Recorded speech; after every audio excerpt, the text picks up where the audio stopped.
Good morning, everybody. Welcome back to Cure for the Common Game. Today we're talking about five-color elementals.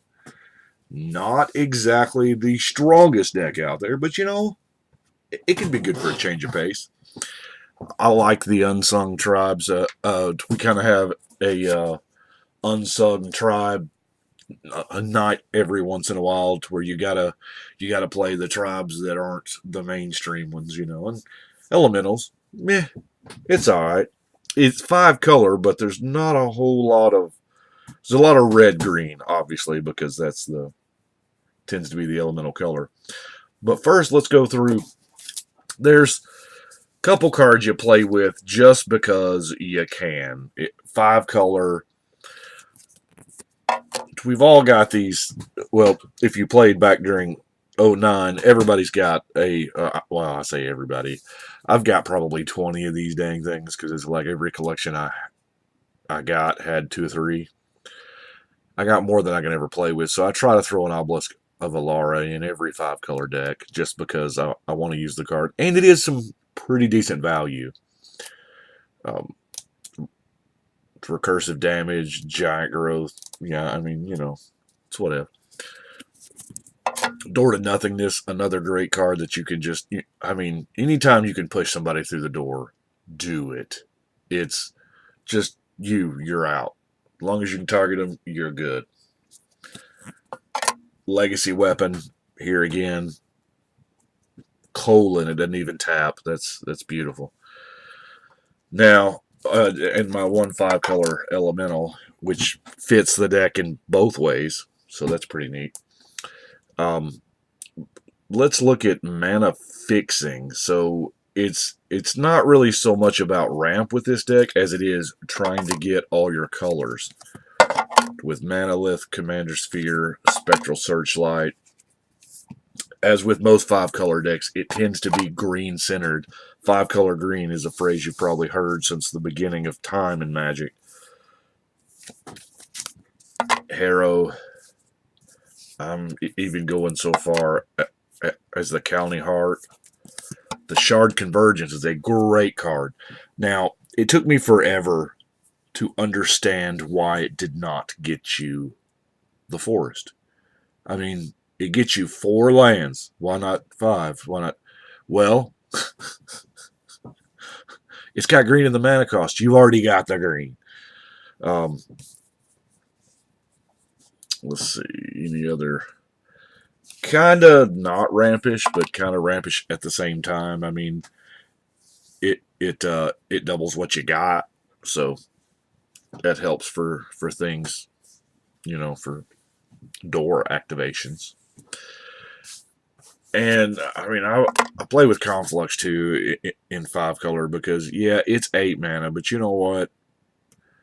Show me any other card that lets you tutor for 5 cards, and it's worth 8 mana. As compared to 4 for 1, seems like a decent deal.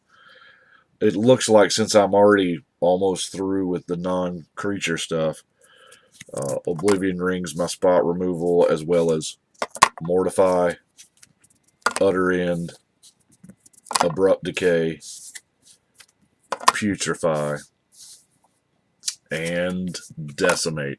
It's hard to consider Decimate spot removal, but let's face it, it is. It's risky spot removal, too. These are the 3 colors the deck primarily leans toward. I had considered playing all the ultimatums, but getting like 3 blue or 3 black, it's going to be difficult. So I opted for the one ultimatum that was in the colors that we were so strong in. And, pimping your team for a turn is pretty good. As with every sorcery, though, I kind of wish it was an instant. It is a good thing I don't make this damn game. Alpha Status is going to, and Tribal Unity are tribal cards. Well, speaking of which, we don't get many tribes where we actually get to use a tribal card. Apparently there's rules issues with tribal, and that's why they don't make them anymore. I don't, to be honest with you, they don't even reprint the ones that are made that often, um, which is sad for Elf players because Elvish Promenade is just going to continue to go up in price. But I don't see anything wrong with Tribal.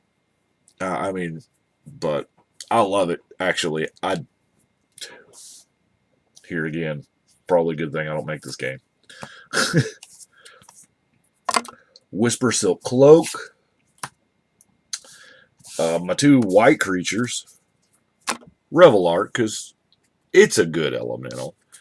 And Dust Elemental to emergency, oh crap, get your stuff back. Now, I am playing with Heartbender. Almost took him out. And then all this -1/-1 shenanigans started coming back with in the Amonkhet block, and I was like, maybe I need to leave him in there. And the fact that he just keeps on hanging around, you know. He dies, he comes back with a counter, and then he removes the counter then the next turn. As long as he don't die more than every other turn, you got a perpetual creature. So they got a... Now, blue, another one. Slither Muse. Playing with Pickles. Pickles was a deck back in Time Spiral Block, where the Brine Elemental came from. It got its name from this card because to make Pickles you brine things. Now, Muldrifter and Shriekmaw, probably the first two cards in the deck, to be honest with you, because as soon as I thought Elemental, these were the guys that, because you can play them for their evoke cost, they go to the yard, and then you can activate your General's ability to smack them back into play, get that effect all over again. Rainbows and Sunshine. Anyway, last blue one.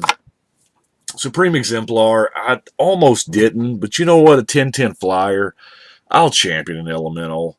Hopefully I'll champion one that has a comes into play or leaves play ability so that when it dies, I get the other guy back and sick things happen. But, you know, 10/10 flyers just don't happen, especially for 7. So I kind of had to, even though we're not really leaning toward blue. We are, however, leaning heavily toward red.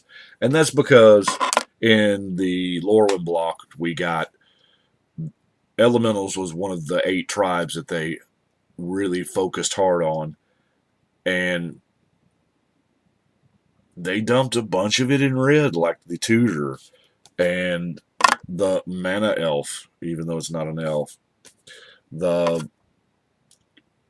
Making it cheaper. Then we've even got creature damage. We have now this guy, Flavor. I love. It's not really so much trinket text, but I love it when rules text actually doubles as flavor text.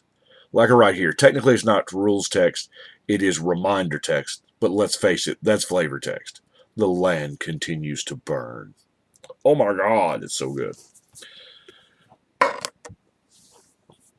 Soul Surge. We're getting kind of low there, ain't we? Let's back it up. A lot of the just straight elementals were in red. I mean, even the ones not in, there's Alara still. Let's see. You know, Wilderness Elemental. This guy, not bad. Not bad. Non-basic lands, anybody play those? Everybody plays those. Even in monocolor decks, we're playing non-basic lands. So, you know, this guy seems pretty decent. Woodvine. Parlay. We got Deep Fire, which, I mean, I like this as artifact or creature. XX1. By the way, that's 1 mana to shoot down tokens. It does say destroy, so you're not getting rid of Merit Lage for 1 mana, but, you know, hey. Some people play with, you know, really ridiculous token makers like Omnasty.